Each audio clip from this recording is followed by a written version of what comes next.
है बच्चों, चलिए फिर से हम आ गए हैं प्रश्न वाले 3.5 की प्रश्न संख्या 4 नंबर पे। अब इसको हल करते हैं। चलिए पढ़ते हैं प्रश्न। निम्नलिखित समीकरणों के युग्म में से किसका एक अद्वितीय हल है, किसका कोई हल नहीं है या अपरिमित रूप से अनेक हल हैं। अद्वितीय हल की स्थिति में उसे वज्र गुणन विधि से ज्ञात करना है। यदि अद्वितीय हल का स्थिति पैदा होता है तो उसको वज्र गुणन विधि से हमको हल करना है। ठीक है, तो पहले हम इसको जांच करते हैं कि कौन सा स्थिति में है। तो जांच करने के लिए हम पिछले बार भी हम प्रश्न बताए थे और इस बार भी बताते हैं। ठीक है, तो चलिए हल लिखते हैं। सबसे पहले क्या लिखते हैं, हल। और जो समीकरण दिया हुआ था उसको लिखते हैं ना, x माइनस में 3y माइनस में कितना है 7 बराबर क्या है 0। ये पहले से माइनस 0 के बराबर के साइड का जो अंक है वो लाया गया है। तो चलिए कोई दिक्कत नहीं, इसमें क्या लिखते हैं अब a1 बराबर मान लिखते हैं a1। x के आगे कितना दिख रहा है, कुछ नहीं तो 1 है। और b1 बराबर y के आगे कितना है माइनस में 3 है। और c1 बराबर कितना दिख रहा है माइनस में 7 दिख रहा है। ठीक है, तो यहाँ पर किसी को दिक्कत होगा तो हमको बताइएगा। चलिए अब दूसरा समीकरण में जाते हैं। कितना दिया है 3x माइनस में 3y माइनस में कितना है 15 बराबर 0। तो चलिए इसमें भी वैसे ही है, अंक को बराबर की साइड ले आया गया है। तो इसमें भी अब a1 a2 का मान ज्ञात करेंगे। a2 बराबर कितना दिख रहा है, x के आगे कितना है 3। b2 बराबर कितना दिख रहा है माइनस में 3। c2 बराबर कितना दिख रहा है माइनस में 15। ठीक है, तो अब इसको क्या करते हैं, इसको तुलना करते हैं। अब क्या लिखेंगे, a1 बटा a2 बराबर b1 बटा b2 बराबर c1 बटा c2 के रूप में। ठीक है, तो a1 का मान कितना दिख रहा है, a1 का मान 1 दिख रहा है बटा में। a2 का मान कितना दिख रहा है 3 दिख रहा है बराबर। b1 का मान कितना दिख रहा है माइनस में 3 दिख रहा है बटा में। b2 का मान कितना दिख रहा है माइनस में, ये भी 3 दिख रहा है बराबर। अब c1 का मान कितना दिख रहा है माइनस में 7 दिख रहा है बटा में। c2 का मान कितना है माइनस में 15 है। अब देखिए क्या है, चूंकि तीनों क्या है बराबर नहीं है, लेकिन चूंकि a1 बटा a2 बराबर नहीं है, b1 बटा b2 बराबर नहीं है, c1 बटा c2, इसलिए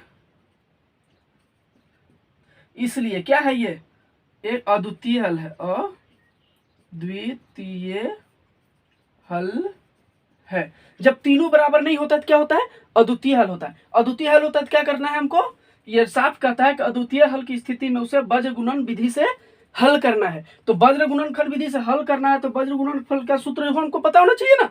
तो चलिए हम सूत्र तो पहले से लिखे हुए, लेकिन आप लोग अपना क्वेश्चन में जब हल लिखिएगा ना तो इसमें प्रोसेस में आगे जाइएगा तो वज्र गुणनखंड विधि से लिखिएगा, वज्र गुणनखंड विधि सूत्र लिखिएगा। अब उसके बाद उसको हल कीजिएगा। हम पहले से लिख दिए हैं लेकिन आपको ये चीज लिखना होगा। ठीक है, इसके प्रोसेस के आगे। तो अब वज्र गुणन विधि से हल करना है।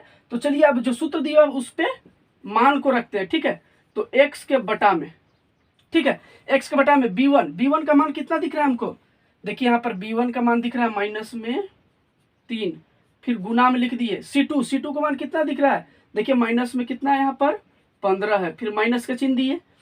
अब क्या दिख रहा है b2 का मान कहाँ दिख रहा है, b2 का मान माइनस में कितना है 3 है, कोष्ठ में बंद कर दिए, गुना। c1 का मान कितना दिख रहा है माइनस में 7 दिया हुआ है। ठीक है, अब y के बटा में जाएंगे। c1 का मान कितना है -7 है, देखिए c1 का -7 पहले से।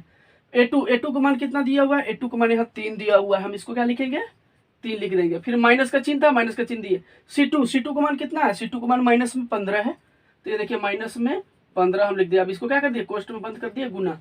अब क्या है a1 बोलता है, a1 का मान कितना है मेरा 1 दिया हुआ, 1 लिख दिए बराबर। अब 1 के बटा में हम जाएंगे। ठीक है, तो 1 के बटा में क्या है a1 का मान कितना दिख रहा है 1 दिख रहा है, हम 1 लिख देंगे गुना में। अब क्या बोलता है b2 का मान कहाँ दिख रहा है b2 का मान माइनस में 3 है, माइनस में 3 लिख दिए। फिर माइनस का चिन्ह था, माइनस का चिन्ह दिए।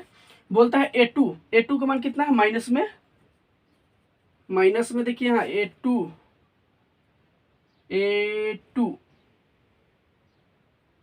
और हाँ a2 का मान कितना है 3 केवल दिख रहा है जी, हम इसको 3 ही लिखेंगे, गुना b1 का मान कितना दिख रहा है b1 का मान -3 है, देखिए 3 लिख दिए। तो मतलब जो दिया हुआ था फॉर्मूला उसके हिसाब से a1 a2 का मान हम इसमें लिख दिए। ठीक है, अब क्या करेंगे, या लिखेंगे, फिर x के बटा में जाएंगे। अब इसको क्या करेंगे, हल करेंगे।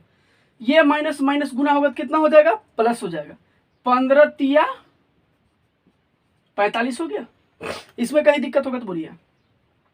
फिर ये माइनस और ये माइनस गुना होगा तो क्या होगा, प्लस हो जाएगा। लेकिन प्लस और फिर माइनस गुना होगा तो क्या हो जाएगा, माइनस हो जाएगा। तो 7 तिया 21। यहां पर कोई दिक्कत है तो बोलिए। आगे हम बढ़ते हैं y के बटा में।